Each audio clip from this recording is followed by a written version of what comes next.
This episode of Test Drive is brought to you by Elmec and their EV Duty Smart Home Charger. You ever sit there and think, I'm tired of getting all my stuff wet by using the bed of my pickup truck if it's raining, or you gotta go buy a $1,000 tonneau cover? Couldn't you just put your stuff somewhere that's not gonna get wet? Guess what we have today? We have the F-150 Lightning. Oh yeah, it does have one, and look, it's the only one we've driven, only electric vehicle, that has a front trunk that doesn't open like a hood. Look at that. Whoa!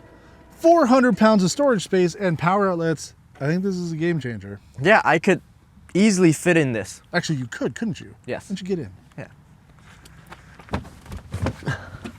Yeah. See ya. For legal purposes, I have to say you're not supposed to put somebody in the front of this vehicle, but this is the first electric vehicle we've driven that has a usable front trunk, and we're going to be talking a lot about that and everything else about this vehicle, because even though James drove it a few months ago, I've got some different opinions on this thing. I'm Nile. I'm Victor, and this is Test Drive.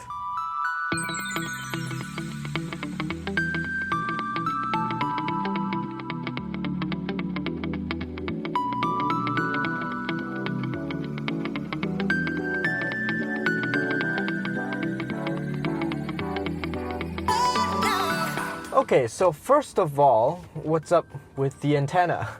We've got a fully electric Ford F-150 here.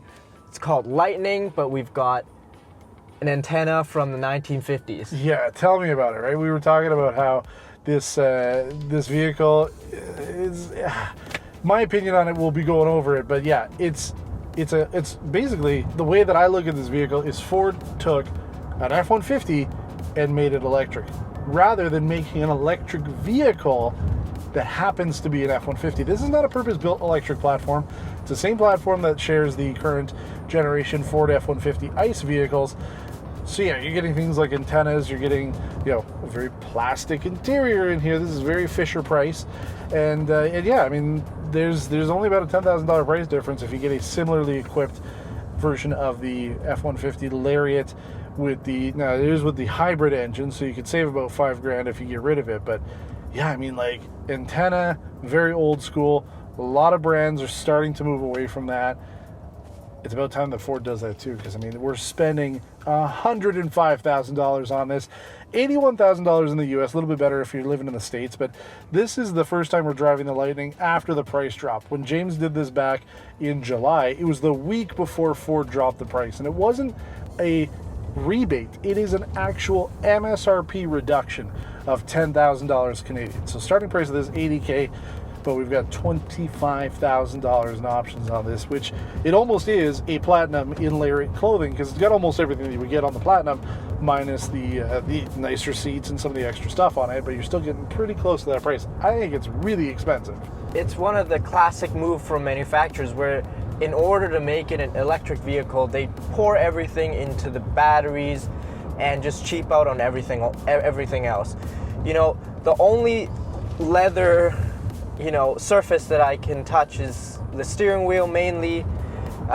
Seats are also leather, but because it's $25,000 option. Yeah. Everything else seems like it's just very plastic, and for $100,000, $105,000, I expected a little bit more from Ford, especially when this car doesn't even come with the incentives that we get in Canada, well, because exactly. It's so dang expensive. Yeah, you're getting nothing with this. It does not qualify for anything. It is just too expensive, so there are no rebates on this. You're paying full pop for it, at least here in Ontario, which is probably why this vehicle has Quebec plates on it, if you're looking at the B-roll there. But what is powering this? We have dual E-motors with a permanent four-wheel drive system. You cannot decide if you're in two-wheel drive or not.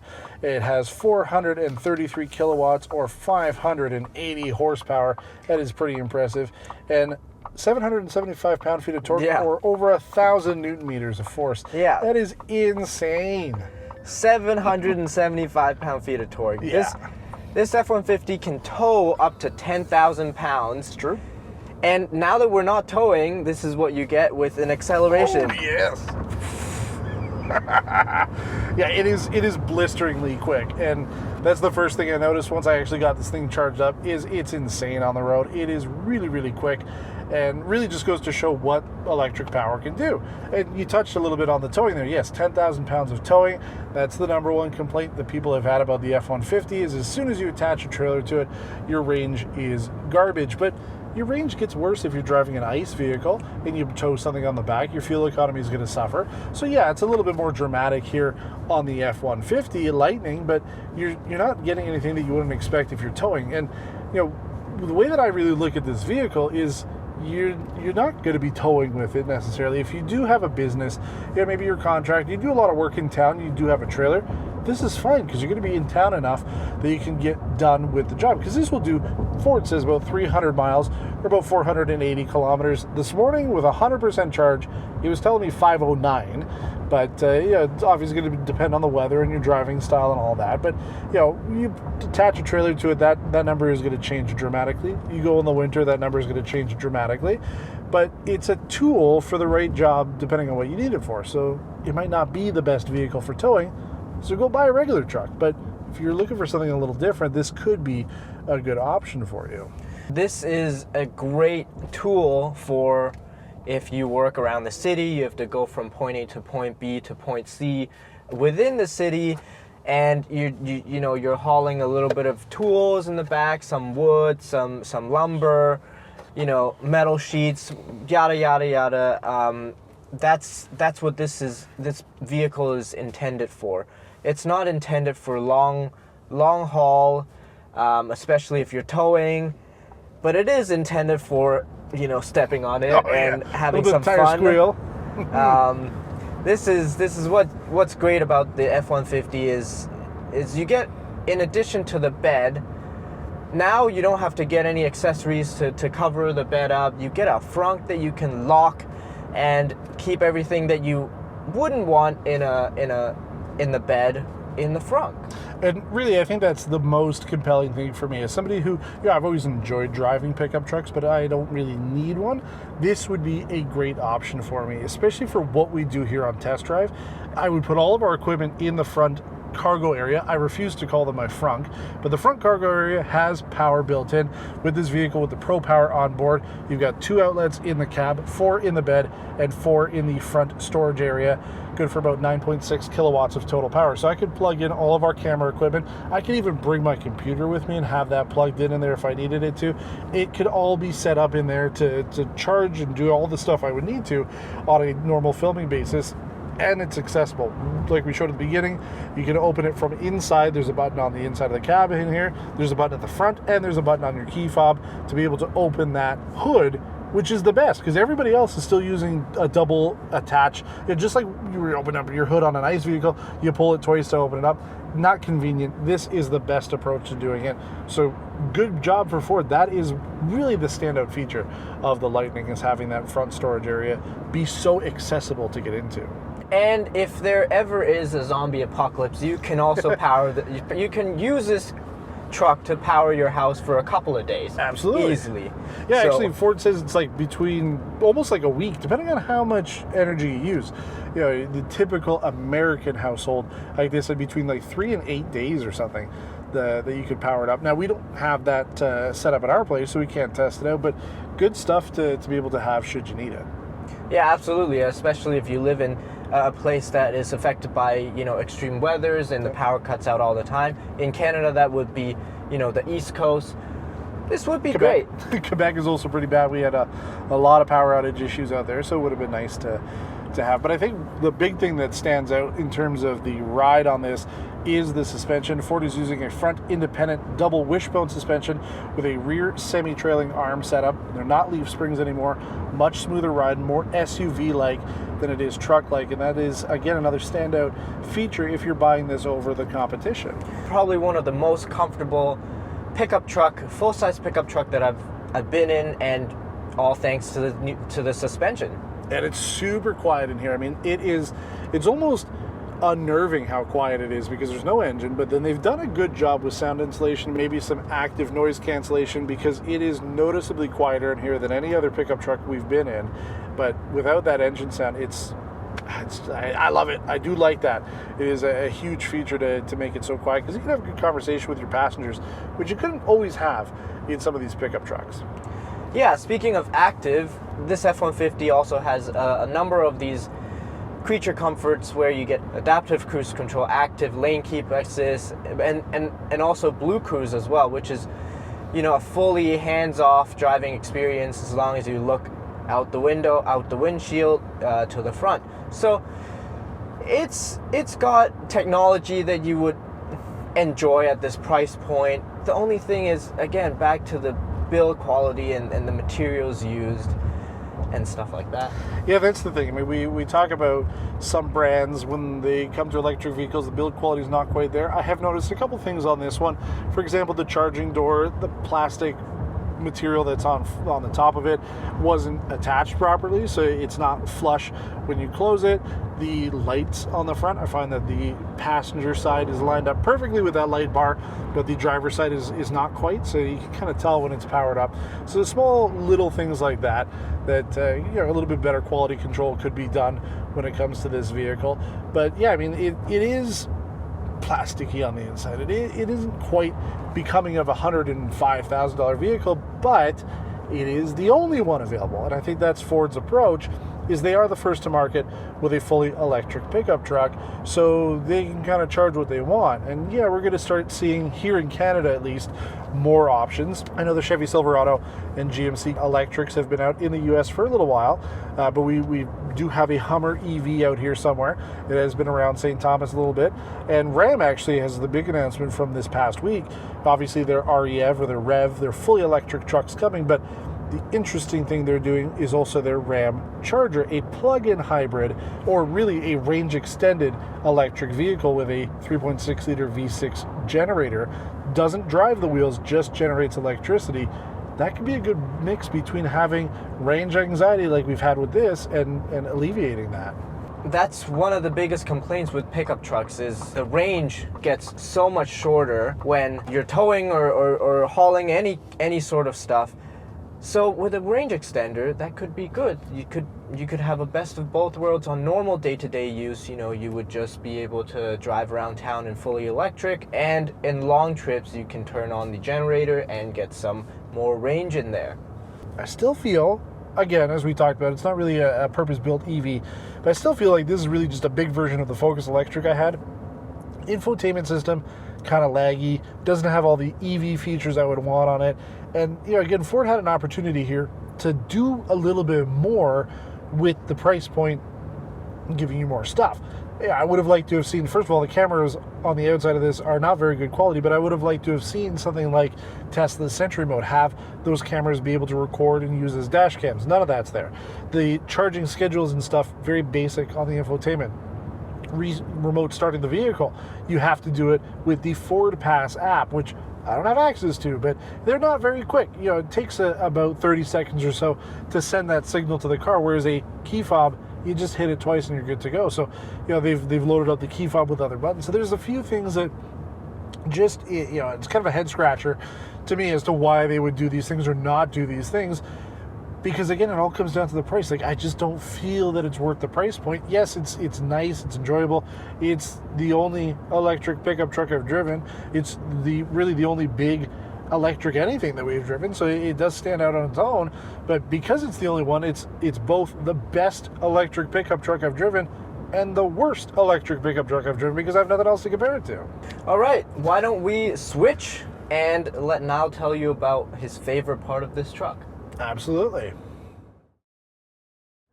Yes, the favorite feature for the F-150 for me is the games. You get games in the infotainment, so when I'm sitting there waiting for my daughter, it's actually a good use case. I'm sitting waiting for her after school. I can play the little games. There's like 6 or 7 of them. They're not too bad overall. They do work pretty well, and considering how slow the rest of the infotainment is, it's actually not too bad. So I do appreciate having something on there. It would be nice though, because I believe the Volvo that I had last week had YouTube. You can watch YouTube if you're parked. That would have been a nice thing to have here, because again, I like to watch my Easter egg videos on the different TV series I'm watching. I could have watched those this week, but it does work. So the games are kind of cool, but no, the performance on this, that's the business end of this car. Flooring it is just like, oh my God, you're up to speed and no problem. The range goes down really quickly, but it's all good. So I do like that you get that. And again, we were talking about, you know, the electric portion of this vehicle. You know, unlike the Mustang, where you had, first of all, they had whimsical names for like the modes. You had unbridled and, you know, all sorts of stuff. This is normal sport towing off-road. Good. Let's keep it normal. There's no real funky sounds with this. There's a little bit of a pedestrian alert sound as you're driving around, but you can't adjust anything. No problem. I don't care. My approach to electric vehicles should be make it a normal looking vehicle that operates exactly like you would expect a normal car to operate. It just happens to be electric. And the F-150 is kind of there. Almost. It's not quite as you know, normal, because the front end looks kind of different.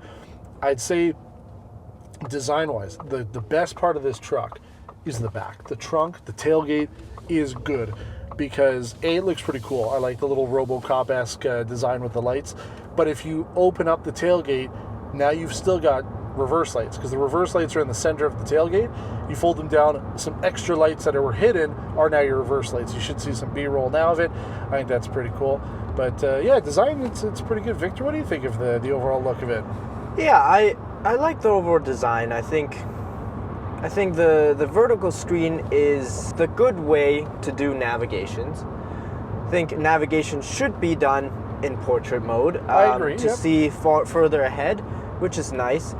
Ford, just please update your processor and the software a little bit to give us a little bit more of the comfort and the speed and the fluidity that we get in a screen. It's just nowadays everything is screen oriented, and especially with these buttons and all these controls being on screen, I don't really like that. But at least if it was fast enough, yes, I'd be happy to use it. One thing I will give Ford credit for, they do use most of the real estate when you put the vehicle into reverse. That's right. You turn on the cameras. Volvo, half the screen is black. It's useless. You could have everything on there. So they do utilize it well enough.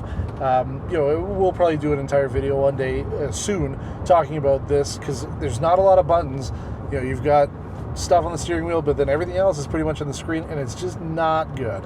Everybody's doing it though, so it's not like Ford is the only one. But physical buttons are way better every day of the week than having stuff in the touchscreen. So the last thing that we'll really leave you with before we wrap up is the overall charging capabilities of this vehicle, because obviously that's important. We have a 131 kilowatt lithium-ion battery here. So Ford says if you're at a 150 kilowatt charging station, you've got about 15% battery. To get it up to 80% will take you about 41 minutes. Now 150 kilowatts isn't bad overall, but there are vehicles like the Genesis GV60 we drove before that can do up to 350 kilowatts. So considering how large this battery is, again, I would have liked to have seen a little bit more from Ford at this price point. The level 2 charging can go up to, I think it's 19.6 kilowatts. It's around the 19 kilowatt hour. And there are some level 2.5 chargers out there now, one of them being here in St. Thomas, that allows you to use it. So normally at home you're at like 7.6 kilowatts. Some of them can be a little bit faster, but almost double that on a level 2 means that you could go to the store, you could go to the mall, you know, maybe go for lunch or something, not necessarily need to use a supercharger, but use a level 2.5 at 19 kilowatts and get the truck charged up, you know, maybe like 100 kilometers of range during the time that you're at the restaurant for an hour. So, you know, there's some good stuff mixed in with some stuff that could have been improved. So you're going to be charging for a little while. If you're at home, I think they say that this can take up to like, I want to say 13 hours on a level 2. If you've got like the normal REV duty smart home charger, for example, would be about 13 hours. If you're using Ford's system, that's, you know, about 8 hours. And then if you're like me using the level 1, it's like 48 hours just to get it charged up. And I think that was like from 50%. So it's taken a long time to get this to full. So you definitely want to charge it. If you drive it once a week, then you're fine. And that's, yeah, I mean, I've been going back. It's the worst part. I'm going back and forth like here in town, and the level 1 is barely getting that charge back after it. So if you're considering getting an EV, you really need to consider your charging options, especially when you're at home. You know, you probably need to upgrade your breaker, your circuits to a higher amperage, and so on and so forth. So please account into, you know, those sort of extra costs, initial cost of purchasing an EV and getting your EV up and running. Yeah, and we do a whole video, we just published it the day that we're filming this, on sort of the troubles that I find are here in Ontario when it comes to electric vehicle charging. So you can check that video out to know a little bit more about our complaints about it. But final thoughts on this, at least from my perspective, it's good. It's a good first effort from Ford for an electric pickup truck, but it's not worth the $105,000. Yeah, I look forward to the refresh, the second generation, Yep. and I think there is a lot of potential in these sort of electric vehicles. It's not the most fun to drive, but the acceleration always gets me. It's true, and that doesn't really wear off. You still enjoy it even after the 50th time that you've done it. But that about does it for us here at Test Drive. As always, your support helps make this show possible. Give us a thumbs up if you like the video. Subscribe to the channel as well. We have a membership as well if you want to help support this channel with a small monthly contribution. But you can do all of that for free too by sharing these videos with your friends, family, and coworkers, whoever you may find it with. They might find it interesting and help support this channel that way. But until next time, thanks for watching and take care. Thank you.